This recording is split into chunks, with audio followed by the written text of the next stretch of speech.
지구상의 인구 70억 명 중에서 3사람 중 1사람은 그리스도인이라고 합니다. 어떠세요? 많은 것 같으세요? 적은 것 같으세요? 꽤 많죠. 꽤 흔한 것입니다. 예수님은 이 세상에 다시 오실 때 믿음을 보겠느냐 그렇게 말씀하셨는데, 좁은 길이라고 말씀하셨는데 3사람 중에 1사람은 상당히 예수님의 말씀과 좀 어긋나는 면이 있죠. 그렇기 때문에 우리가 깊이 생각해야 될 것은 어떤 사람이 참 그리스도인인가 하는 것입니다. 누가 그리스도인입니까? 교회를 출석하면 그리스도인입니까? 집사며 장로며 권사며 그런 직분을 받고 또 목사 안수를 받았으면 그리스도인입니까? 이 점은 우리가 생각하는 것입니다. 어떤 사람이 그 종교의 종교인인가를 판단하는 것은 어렵지 않습니다. 불교 같은 경우에는 불교의 창시자인 석가모니의 교훈과 그 불교적 가르침을 잘 행하는 사람은 불교인입니다. 그리고 유대교는 할례를 받고 유대교의 규율대로 안식일을 지키고 또 유대교에서 정한 코셔라고 하죠. 그 음식을 따로 먹고 그러면은 유대교인입니다. 회교는 조금 복잡해요. 회교는 하루에 5번씩 메카를 향해서 절을 하며 기도하고, 그리고 라마단이라는 기간에는 금식을 하거나 또 구제 활동을 해야 되고, 그리고 그들의 성지인 메카를 1년에 한 번 정도는 순례를 하는 그런 사람이 되면은 회교도로 인정을 합니다. 그러면 도대체 우리는 어떤 사람을 그리스도인이라고 인정합니까?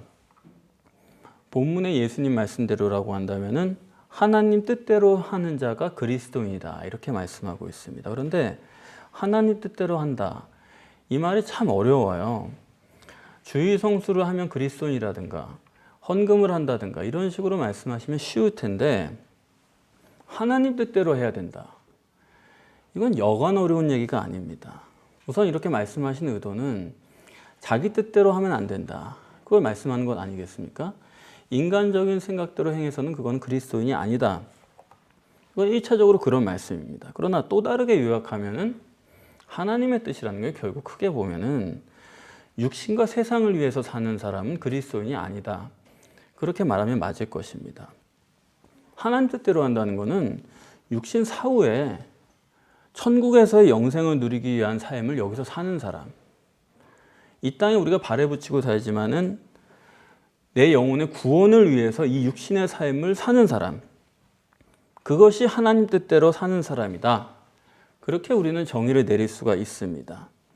그러면 천국에서 영생을 살기 위해서 하나님 뜻대로 사는 것이 구체적으로 어떤 걸까? 이거 우리가 실제적으로 생각을 해보면요, 결국 천국에서 영생한다는 말은 일반적으로 말하면 자기 영혼이 구원을 받는다는 얘기 아닙니까? 우리의 영혼이 구원을 받는 유일한 길은 요한복음 3장 16절에서 말씀하신 것처럼 하나님이 세상을 이처럼 사랑하사 독생자를 주셨으니 저를 믿는 자마다 영생을 얻는다, 그렇게 말씀한 것입니다. 그렇기 때문에 오직 믿음이다. 자력으로도 아니고 하나님 혼자만 하시겠다는 것도 아니에요. 믿음이다. 이 믿음이 천국에서 영생을 누리는 유일무이한 조건입니다. 그러므로 믿음으로 얻는 영생이란 건 뭐냐? 뭘 믿는다는 거냐? 그걸 생각하게 되는 거예요. 그래서 요한복음 17장 3절에는 정확하게 써주었습니다. 영생은 유일하신 참 하나님과 그의 보내신 자 예수 그리스도를 아는 것이다. 아는 것이 믿는 거예요. 알려고 애쓰고 알려고 하고 그 마음이 바로 영생입니다. 그걸 믿는 거지, 알지도 않고 나는 믿는다, 그건 있을 수가 없는 얘기예요. 그렇기 때문에 예수 그리스도를 아는 것이 영생이다. 예수 그리스도를 아는 것이 곧 믿음이다. 그렇다고 한다면 예수 그리스도를 아는 것이 쉽다는 얘기예요? 어렵다는 얘기예요? 자꾸 예수 그리스도 아는 게 쉽다고 그러는데 쉽지 않아요. 어렵다는 얘기입니다. 어렵기 때문에 그게 영생이 되는 거예요. 그러므로 하나님이면서 인간이신 신인 메시아를 인간이 아는 것은 대단히 어려워요. 우리는 간단히 나는 믿어, 그럴 수 있습니다. 또 자신만만하게 나는 알아, 그럴 수도 있어요. 그러나 하나님이시면서 인간이신 예수 그리스도를 아는 것은 아직도 여전히 신비에 속해 있다는 것을 우리는 알아야 됩니다. 그렇기 때문에 본문에서도 다시 한번 하나님의 뜻대로 살게 하기 위해서, 즉 영생을 얻게 하기 위해서 예수 그리스도가 어떤 분이신가를 알게 하시는 거예요. 우리 지난달에 오랜만에 우리가 마가복음을 왔습니다만은 지난달락 그 마가복음 18장 마가복음 강해 18번이죠. 거기에 보면은 예수님의 친속들과 예루살렘에서 온 서기관들이 예수 그리스도가 어떤 분이신가를 이미 증거를 했습니다. 거기에 따르면은 친속들은 예수가 미쳤다는 거예요. 그래서 예수를 잡으러까지 왔습니다. 그리고 예루살렘에서 온 서기관들은 예수가 바알세불, 귀신의 왕의 힘을 입어서 다른 귀신들을 쫓아낸다, 강신무당이다, 그렇게 평가를 해버렸습니다. 이렇게 친속들이나 서기관들이 증거하는 바로는 예수님의 외모, 우리 여기서 예수님이 어떻게 생겼는가를 우리는 짐작할 수가 있어요. 그들의 증거를 볼 때는 예수님의 외모, 예수님의 신성이 아니라 인성, 그리고 예수님의 육신 그 자체는 영 보잘것없는 분이다. 이거 우리가 확실하게 알 수 있습니다. 그 사람들이 볼 때 예수님이 정말 하나님이시면서 인간이신 메시아라고 보였으면은 이렇게 평가 못합니다.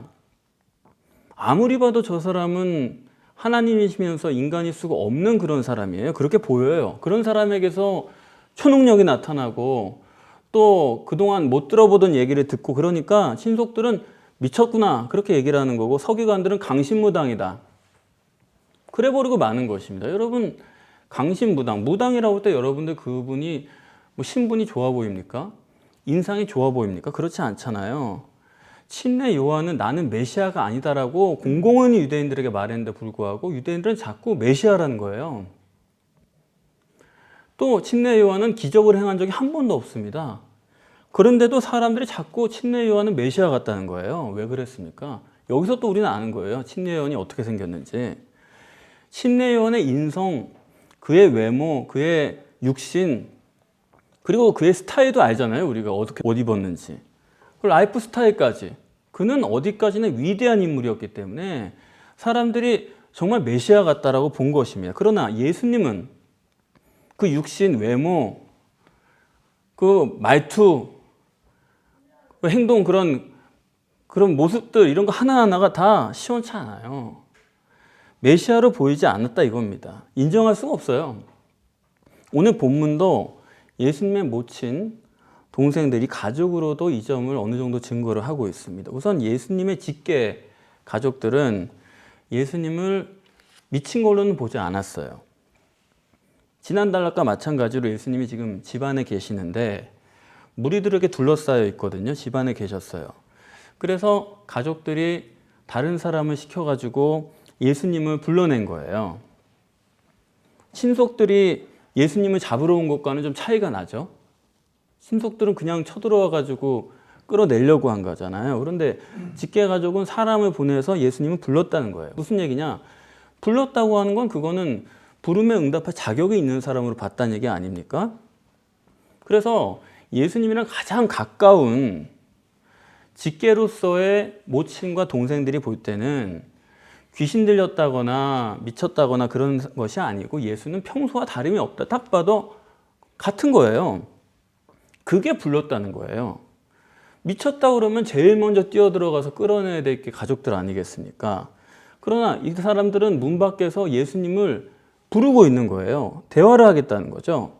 그래서 이 가족들의 행동으로 증거하는 바는 뭐냐? 예수님은 정상적인 이성을 가진 분이다. 여기까지 우리가 알 수 있죠. 마리아가 문 밖에서 사람을 보내가지고 예수님을 불렀습니다. 나와서 어머니를 만나보라는 거죠. 그래서 여기서 불렀다는 건 사실 이건 명령입니다. 이게 사람들이 너무 많아가지고 할 수 없이 마리아가 누구를 들여보내가지고 불렀다 그런 식으로 해석하면 안 돼요. 4명이 중풍병자를 데리고 올 때는 그 집안에 사람이 꽉 차 있어가지고 도저히 들어갈 수가 없어가지고 지붕을 통해서 뚫어서 달아내리지 않았습니까? 근데 이건 여긴 달라요. 여기는 사람을 보내서 예수가 나오라고 부르는 거잖아요. 그 말은 마리아든지 동생들 누구라도 들어가서 불러낼 수 있는 처진 거지 전혀 들어갈 수 없는 그런 형편은 아니란 얘기입니다. 그렇기 때문에 다른 사람을 통해서 전가를 한 거예요. 그렇습니까? 안 그렇습니까? 그렇잖아요. 여긴 조금 무리들이 집안에 있지만은 상당히 좀 여유가 있는 편인 거죠. 그래서 집 밖에서 굳이 사람을 보내서 어머니가 아들을 불렀다는 얘기는 마리아가 어머니로서 예수를 자식으로 불렀다 그런 얘기입니다. 윗사람이 아랫사람을 불렀다 이거예요. 이거 명령이에요. 그런 얘기지. 그렇기 때문에 이게 무슨 말씀이 되냐면 여기서 마리아는 예수를 볼 때 틀림없이 자기 아들로 보는 겁니다. 우리 평범한 표현으로 말하면 야 애미가 왔는데 너 나와서 만나야지 이렇게 전해라 뭐 이런 식으로 했다 이겁니다. 그런 뉘앙스를 아시겠죠? 그리고 동생들은 어떠냐?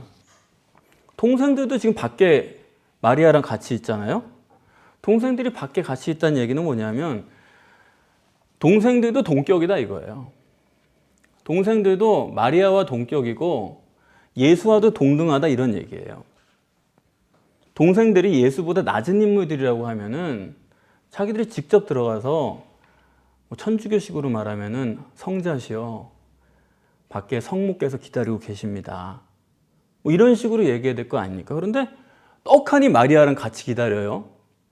그리고 사람을 보냈단 말이에요. 그래서 본문이 말씀하려는 의도는 뭐냐 하면 마리아가 예수를 육신의 아들로 알고 애미가 왔으니 나와라 그런 것처럼 예수의 동생들도 그런 거예요. 엊그제까지도 엄마 형 왔어.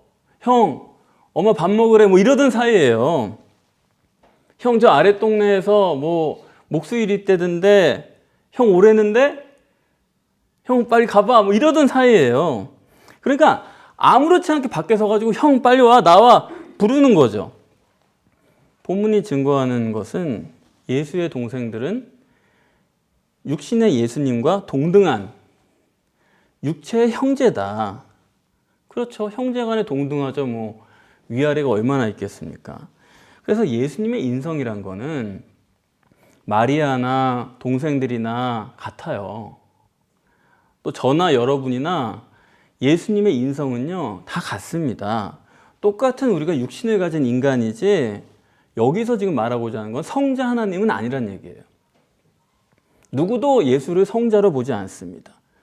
이 점을 분명하게 우리가 알아야 돼요. 그래서 삼위일체 하나님이신데 성경에 보면 하나님께서 예수 그리스도를 내 종이라고 부르지 않습니까? 아니 동등한 삼위일체인데 똑같은 하나님인데 어떻게 내 종이라고 그래요? 여기서 종이란 건 뭐냐면 그 육신을 말하는 겁니다. 하나님이 들어있는 육신, 하나님이 타고 다니는 그 수레, 이걸 종이라고 말하는 거예요. 육신의 예수는 마리아나 예수님의 동생들이나 똑같은 육신인 거지 육신 자체는 하나님이 아니다. 이걸 성경이 지금 증거하려는 것입니다. 무슨 얘기 좀 아시겠어요? 그래서 우리랑 똑같은 육신을 가진 그 예수 그리스도 그분의 피 한 방울이 무슨 시간과 공간과 대상을 초월하는 그런 효험이 있어가지고 그걸 가지고 모든 사람의 죄를 사할 수 있고 이런 문제는 아니에요. 정확히 말하면 우리가 죄를 사해달라고 그러면 하나님이 사해 주실 수 있는 거지 그런 문제지 누구의 피 때문에 염소의 피도 양의 피도 피고 그걸로도 용서를 받고 심지어 친례 요한이 죄사함의 세례를 주면 그걸로 용서를 받을 수가 있어요. 그렇기 때문에 육신의 예수의 피라는 거는 그만큼입니다. 그만큼 이상을 얘기하면 안 되는 거예요. 오늘 마가가 정확하게 증거하는 것은 예수의 육신은 하나님은 아니다. 똑같은 인간이다. 이것을 우리가 본문에서 여러분 정확하게 정립을 하실 수 있기를 바라요. 그래서 여기 보면 가족들이 예수를 나오라고 했는데 그때 예수님은 육신적 관계가 분명히 있지만 육신적 관계를 인정하는 말씀을 안 하세요. 누가 내 모친이며 누가 내 동생들이냐. 여러분들 어떻게 읽으실지 모르겠지만 정말 냉정한 말씀입니다. 나를 잉태하고 출산해서 이때껏 키웠는데 30세 청년이 돼가지고 어머니가 얘 예수야 그랬는데 당신 내 어머니 아니야. 아, 이런 사람이 어디 있어요? 배은망덕도 이런 배은망덕이 어디 있으며 이런 불효가 어디 있습니까? 그런데 냉정한 거예요. 누가 내 모친이며 내 동생들이냐? 문 밖에서 나를 부르는 어머니 마리아와 함께 온 내 동생 야고보, 요한, 유다 이런 애들 내 동생 아니다. 이거는 정말 무서운 말씀입니다. 그런데 이거 항상 이러신 건 아니에요. 30세까지 공생의 전까지 이러지 않았어요. 공생의 전과 후가 달라요. 예수님이 확실하게 돌변한 증거, 그건 지난 단락이죠. 갑자기 돌변했기 때문에 사람들이 미쳤다라고 말하거나 귀신 들렸다 이렇게 하지 않았습니까? 장시간에 걸쳐서 변화됐다고 한다면은 미쳤다고 안 그러죠. 사람이 점점 훈련하고 깨달은 바가 있어서 이렇게 됐구나 그러겠죠. 그런데 갑자기 돌변을 한 거예요. 그래서 본문에서 이것을 가족들로 증거하는데 주님은 어떤 분이냐? 밖에 서서 예수님을 불렀어요. 이때 불렀다는 것은 가족들은 다른 사람들과는 달리 예수를 돌변한 분으로는 취급을 안 하고 있는 것으로 보입니다. 간접적으로 멀리서 보던 사람이 어느 날 보면은 예수가 돌변한 것 같아요. 기적을 행하고 평소 안 하던 말을 하니까 돌변한 걸로 보여요. 왜? 그 말과 행동만 보기 때문에. 바뀌었네. 생각이 바뀌었네. 달라졌네. 하지만 예수님의 친가족인 어머니나 형제들이 항상 봤을 때 오늘 예수를 볼 때는 달라지지 않은 게 더 많아요. 그렇기 때문에 돌변했다라고는 생각을 안 합니다. 분명히 돌변한 게 있음에도 불구하고 예수님의 인성, 육신, 외모, 그의 말투, 그의 표정 이런 것은 전과 다르지가 않다는 겁니다. 그걸 직계가 밖에서 부른 걸로 증거를 하는 거예요. 예수님이 돌변했다 하더라도 모르는 사람이 볼 땐 그건 돌변이라고 느낄 수 있지만 직계가 볼 때는 그래도 평소와 같은 게 더 많다. 별로 달라지지 않았다. 그렇게 얘기를 했다 이거예요. 가까이서 본다는 게 상당히 어려운 부분이 있는 거예요.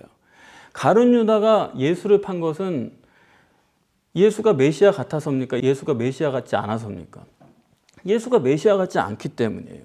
3년 동안 가까이 붙어 보니까 오히려 멀리서 보는 사람들은 메시아다 그랬는데 3년 동안 붙어 다니면서 보니까 이 사람은 도저히 이건 메시아감은 아니다. 이렇게 생각을 했다는 거예요. 그러니까 예수의 변화라는 것도 오히려 멀리 있는 사람들이 더 느끼는 거지.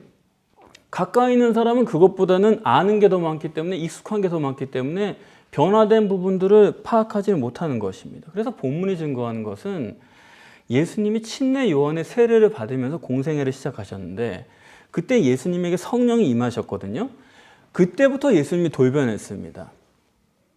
그러나 돌변했다 하더라도 육적인 예수의 인성은 전혀 다르지 않다. 이 점이 대단히 중요한 거예요. 여러분께서 성령으로 거듭났다 하더라도 여러분 전혀 달라지지 않습니다. 이건 정말 복음이에요. 예수님도 안 달라졌는데 자꾸 너 교회 다니니까 달라져야 되는 거 아니냐? 너 성령 받았으면은 뭐 좀 달라져야 될 거 아니냐? 거기에 반응하면요 또 외식하는 거예요. 아니 달라진 게 없는데 하나도 달라지지 않아요. 저도 여러분 보면은 그러죠. 아, 좀 달라졌으면 좋겠다. 그런 생각을 왜 안 해요? 그런데 이렇게 보면은 어떤 주에 보면은 아, 이분이 성령으로 거듭났구나. 그걸 느껴요, 제가. 아니, 성령이 이 사람한테 왔구나. 알아요. 그런데 그 다음 주에 보면 또 저는 또 딴 사람이에요. 이거 어떻게 된 건가? 그래서 정말 그 생각을 해봐요. 아, 무슨 엑스레이 같은 거를 하나 문 앞에 놔가지고 좀 들어올 때 삐익 소리 나면 오늘 성령 받았구나. 나갈 때 또 소리 안 나면 오늘은 또 어떻게 잘못됐구나. 저도 이렇게 여러분들 보고 있으면 아주 심적으로 죽겠어요, 아주. 여러분 겉으로는 안 달라진다라는 거 여러분 잊지 마세요. 저 사람은 교회 다니는 저 사람은 뭐 깨달았다는데 왜 저렇게 똑같아 맨날. 똑같은 거예요. 그러면 도대체 주님이 돌변한 건 뭐가 돌변했다는 거냐? 예수님이 변한 거는 표정이나 인상이 아닙니다. 외모가 아니에요. 행위가 변한 것도 아니에요. 예수님은 중심이요 심령이 변한 거고, 영적으로 거듭났다는 것은 영적으로 변한 거지, 그렇지 않습니까? 심령이 성령으로 변화됐다는 거지, 겉은 여전한 거예요. 여러분들이 이 점을 착각하시면 안 됩니다. 내가 성령 받았으니까 뭔가 변화가 있을 거다. 내가 변화가 없는 거 보니까 성령 받지 못했나 보다. 아니요.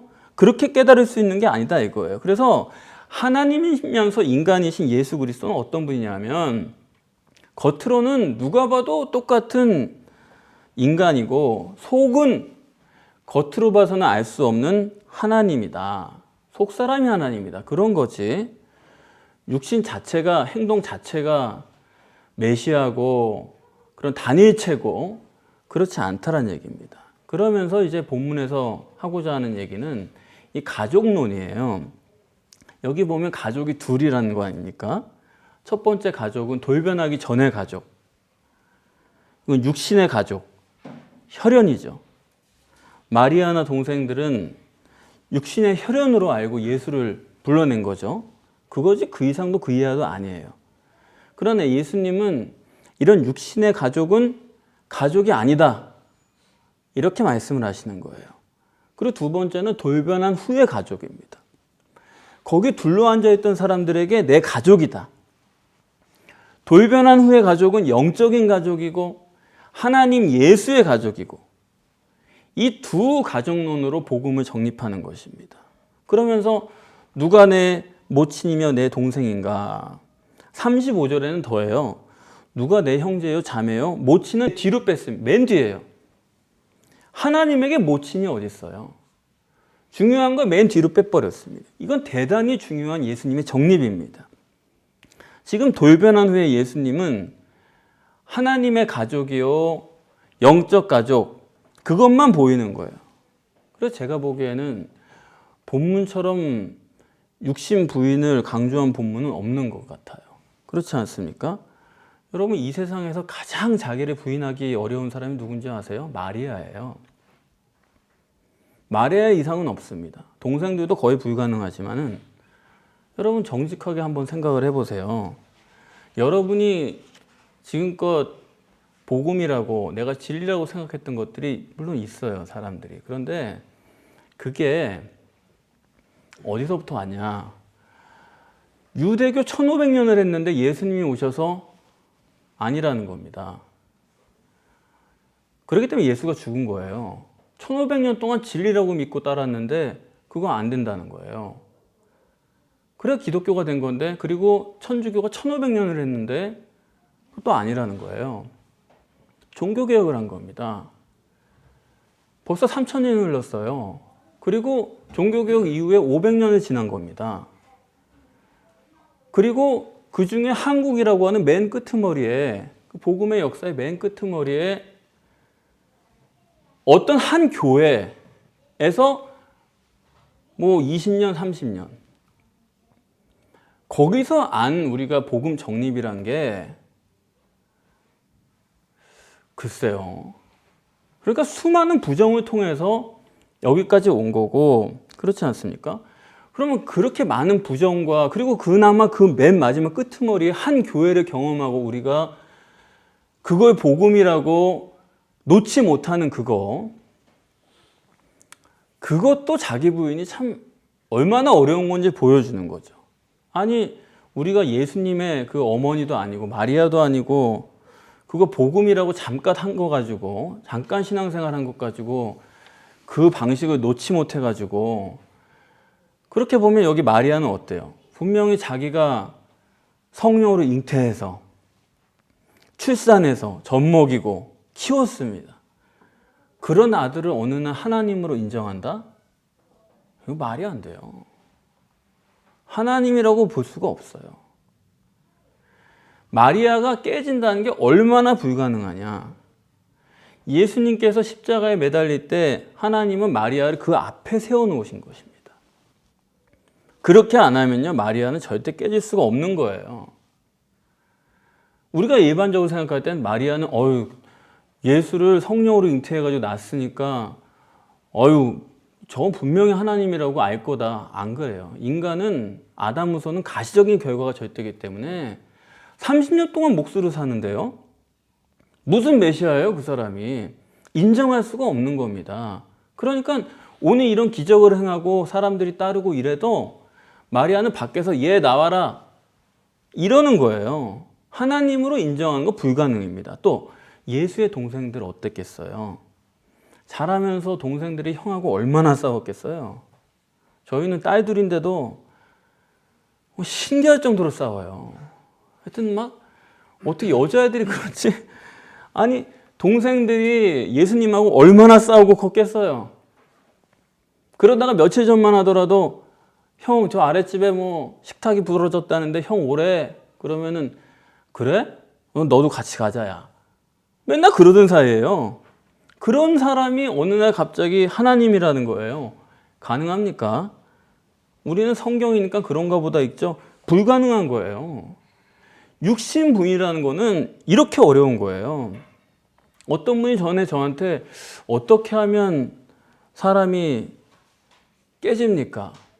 자기를 부인할 수 있습니까? 제가 말씀드렸어요. 먼저 깨질 마음이 있어야 깨진다고. 아니 깨질 마음도 없으면서 깨질 방법을 물어보는 그거는 외식이죠. 그거는. 그리고 뒷말은 안 했지만은 깨질 마음이 있어 깨집니다. 깨질 마음부터 확인을 하세요. 그렇게 말씀드렸는데 삐져서 안 나오시더라고요. 아니 그러니까 깨질 마음이 없어요, 사람들이. 여러분들 정말 깨지기를 원하십니까? 차라리 없다고 말하는 거가 솔직한 거고 있을 때를 기다리는 게 맞는 거지. 깨질 마음도 없으면서 나는 깨지고 싶습니다. 이런 식으로 외식하는 거는 정말 그거 못 써요. 그리고 사람이 그런 식으로 살면. 사람이 깨지고 싶다는 것이 실제적으로 어려운 겁니다. 누가 자기가 깨지고 싶어요. 깨주신다면 모를까. 그때까지 기다려보는 거죠. 여기서 예수님께서 냉혹하게 누가 내 모친이요 내 동생이냐. 왜 이렇게 말씀하십니까? 예수님은 궁일이 많은 분이세요. 궁일이 많으시기 때문에 이 모든 걸 견디시는 거죠. 그러나 인간적인 궁일보다 더 중요한 것은 저들이 영원히 천국에서 살아야 될 그 심령이기 때문에 자기 가족들에게 이런 말을 하는 것입니다. 메시아의 가족, 하나님의 가족은 육신을 부인하지 않으면 절대로 안 되는 거예요. 예수 그리스도가 이 땅에 오시는데 마리아보다 더 큰 공로를 가진 사람이 어디 있어요? 그러나 그런 공로 가지고도 안 되는 거예요. 그거 가지고도 천국 못 가요. 우리가 하나님의 가족 되는 거는 그렇기 때문에 성령의 능력 아니면 안 됩니다. 여러분들 죄 사함 받는다고 하나님 자녀 되는 게 아닙니다. 여러분에게 죄 지은 사람 어느 날 용서한다고 그 사람 집에 데려가서 같이 사실 수 있습니까? 그런 문제가 아니잖아요. 죄 사함 받는다고 천국 가는 게 아니란 말이에요. 이 점은 우리가 깊이 생각해야 됩니다. 그렇기 때문에 본문에서는 누가 영생을 얻고 누가 천국 가느냐. 하나님 뜻대로 하는 자다. 여러분들이 지금껏 살아계신 이유는 육신과 세상을 마음껏 살아보라는 그런 이야기가 아닙니다. 여러분의 마음과 뜻이 하나님과 하나 되어서 하나님 입장에 서보기를 바라시는 것입니다. 하나님 돼서 이 땅을 바라보라는 거예요. 하나님 돼서 내 인생을 바라보라는 거예요. 정말 하나님 돼서 살아보다가 천국에 들어가기를 하나님은 원하시는 것입니다.